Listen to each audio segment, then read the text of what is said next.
नमस्कार, मी अनुपमा. हितगुज या आमच्या विशेष कार्यक्रमामध्ये आपल्या सगळ्यांचं खूप खूप स्वागत. आज हितगुज मध्ये आपण एका वेगळ्या विषयावर चर्चा करणार आहोत. केमिस्ट व्यवसाय नव्हे रुग्णसेवा या विषयावर बोलण्यासाठी आज आम्ही स्टुडिओमध्ये दोन पाहुण्यांना निमंत्रित केलेलं आहे.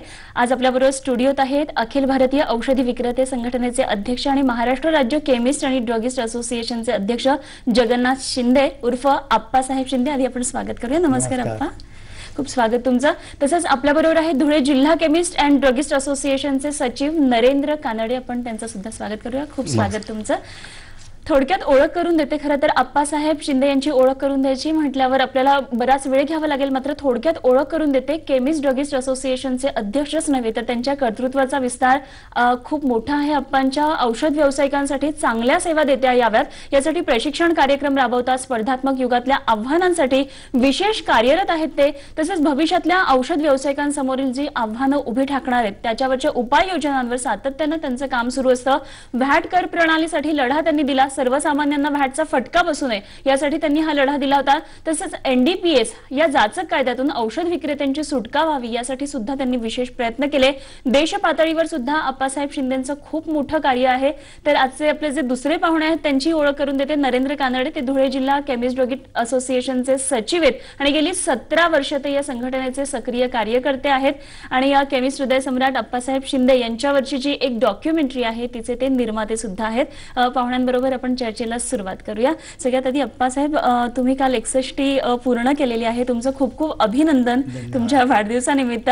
आम्हाला सांगाल, आपण या क्षेत्रामध्ये खूप मोठं काम केलंय, संघटनेच्या माध्यमातून खूप मोठं काम केलंय. एफडीआय ला औषध विक्रेत्यांनी खरं तर विरोध केला होता, केलेला नाहीये. तर रिटेल केमिस्ट बांधवांना येणाऱ्या स्पर्धेसाठी तुम्ही कशा पद्धतीने तयार करताय, काय नेमकी आव्हान आहेत, थोडं आपण प्रेक्षकांना सांगा. ही जी आमची औषधी संघटना आहे ही देश पातळीवरती सगळ्यात मोठी संघटना आहे. साधारण 7.5 लाख केमिस्ट आमचे सदस्य आहेत आणि महाराष्ट्रामध्ये सर्व 40,000 केमिस्ट आहे. आणि ही औषधी व्यापाऱ्यांची एकमेव फार मोठी संघटना आहे. ज्या वेळेला आपल्याकडे गॅट कराराची चर्चा सुरू होती किंवा 1 एप्रिल 2005 मध्ये गॅट करार आपल्या देशाने मान्य केला, त्याच्या अगोदर 8 वर्षापासून औषधी व्यवसायाला गॅट किंवा डंकलमुळे काय इफेक्ट होतील याचा आम्ही अभ्यास करत होतो.